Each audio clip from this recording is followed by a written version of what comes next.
Hello friends, welcome back to my channel. இன்றைக்கி நம்ம இந்த வீடியோவில் சூப்பரான ஒரு நெத்திலி கருவாடு தொக்கு தான் பார்க்க போகிறோம். அதுக்கு முதல்ல நம்ம வானிலையை சூடு பண்ணிவிட்டு அதில் நாம் நல்லெண்ணெய் ஆட் பண்ண போகிறோம். நான் பொதுவாக மீனோ இல்லை ட்ரை ஃபிஷ்ஷோ நம்ம குக் பண்ணும்போது நம்ம நல்லெண்ணெய் சேர்த்துக்கலாம். நமக்கு டேஸ்ட்டு ஹைலைட் பண்ணி கொடுக்கணும். ஸ்மெல்லு, டேஸ்ட்டு அண்டு அது கவுச்சி ஸ்மெல்லாம் இல்லாமல் பார்த்துக்கும்.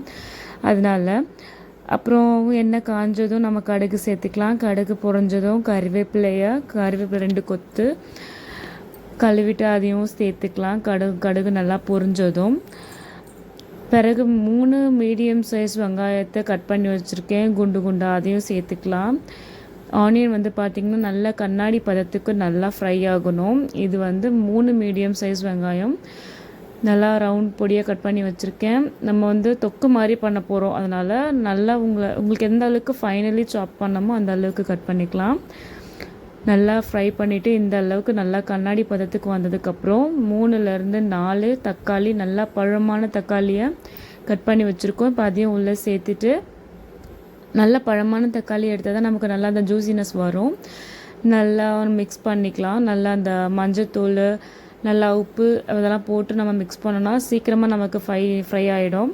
நல்லா மேஷ் ஆகிற அளவுக்கு ஃப்ரை பண்ணணும் வெங்காயம் தக்காளி. அப்போ தான் தொக்கு நல்லாயிருக்கும். தக்காளி வேணால் நம்ம கூட ஆட் பண்ணி சேர்த்துக்கலாம். எந்த அளவுக்கு நமக்கு தொக்கு வேணும்னு நினைக்கிறோமோ அந்த அளவுக்கு. நம்ம தக்காளி தான் நம்ம அந்த தொக்குக்கு டேஸ்ட் ஹைலைட் பண்ணி கொடுக்கும்.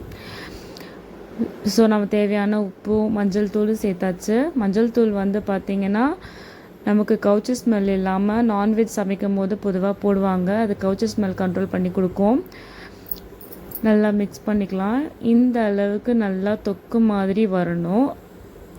அந்த தக்காளி இருக்கிற முழுசாக தக்காளி தெரியவே கூடாது. அந்த அளவுக்கு ஃப்ரை ஆனதும் க்ளீன் பண்ணி வச்சுருக்க நெத்திலி கருவாடு உள்ள சேர்த்துக்கலாம். நான் இன்றைக்கி பார்த்திங்கன்னா ஒரு 20-25 கருவாடுக்கு மேலே சேர்த்துருக்கேன். நல்லா தொக்கு மாதிரி பண்ண போகிறோம். நல்லா இந்த மாதிரி பண்ணிவிட்டு அதுக்கு தேவையான குழம்பு மிளகாத்தூளை நான் ஆட் பண்ணிக்கிறேன். எந்த மசாலா எக்ஸ்ட்ராவும் கிடையாது. வெறும் மஞ்சள் தூள், குழம்பு மிளகாய்த்தூள் மட்டும் நான் ஆட் பண்ணிக்கிறேன். இது மட்டும் சேர்த்தாலே தொக்கு நல்லா டேஸ்டியாக ஸ்மெல்லாக இருக்கும். நல்லா ஸ்மெல் வரும். ஆக்சுவலாக இது மட்டும் நம்ம சேர்த்தாலே போதுமானது. எக்ஸ்ட்ரா ஸ்பைசஸ் எதுவும் சேர்க்க வேண்டாம். நல்லா மிக்ஸ் பண்ணி விட்டுக்கலாம். இந்த மாதிரி நல்லா மசாலா ஃபுல்லாக ஸ்ப்ரெட் ஆகிற மாதிரி நல்லா நம்ம மிக்ஸ் பண்ணி விட்டுக்கலாம். நமக்கு தேவையான அளவுக்கு வாட்டர் ஆட் பண்ணிக்கலாம். வாட்டர் பார்த்திங்கன்னா உங்களுக்கு எந்த அளவுக்கு அந்த கிரேவி மாதிரி வேணுமா, இல்லை கொஞ்சம் தண்ணியாக வேணும், இல்லை கொஞ்சம் திக்காக வேணுமோ அதுக்கேற்ற மாதிரி நம்ம ஆட் பண்ணிக்கலாம். நான் மசாலா ஸ்மெல்லு போயிட்டு கொஞ்சம் கிரேவி மாதிரி வர அளவுக்கு நம்ம தண்ணி சேர்த்துக்கலாம்.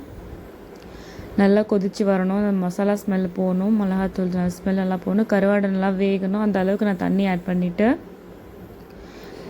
நல்லா கொதிக்க வச்சுக்கலாம். இப்போவே பார்த்திங்கன்னா நல்லா ஸ்மெல்லு ஹெவியாக வர ஆரம்பிச்சிருச்சு. கருவாடு போட்டதும் ஸ்மெல் வந்துட ஆரம்பிச்சிருச்சு. அவ்வளோ டேஸ்டியான ரெசிபி இது. சிம்பிள் ரெசிபி, நமக்கு சாப்பிட்றதுக்கு அவ்வளோ டேஸ்ட்டாக இருக்கும். இந்த அளவுக்கு திக்னஸ் ஆகிற அளவுக்கு நான் கொதி வர அளவுக்கு நான் விட்டுருக்கேன். இந்த மாதிரி தண்ணிலாம் நல்லா சுண்டி கிரேவி மாதிரி இருக்குது பாருங்கள். இந்த அளவுக்கு நான் எடுத்துக்கிறேன். நல்ல சூப்பரான டிஷ். இந்த டிஷ் பார்த்திங்கன்னா நீங்கள் இட்லி, தோசை அண்ட் இடியாப்பம், அந்த ஒயிட் ரைஸு, இது நம்ம எந்த மெயின் டிஷ் கூட வேணால் நம்ம இதை வச்சு மேட்ச் பண்ணிக்கலாம்.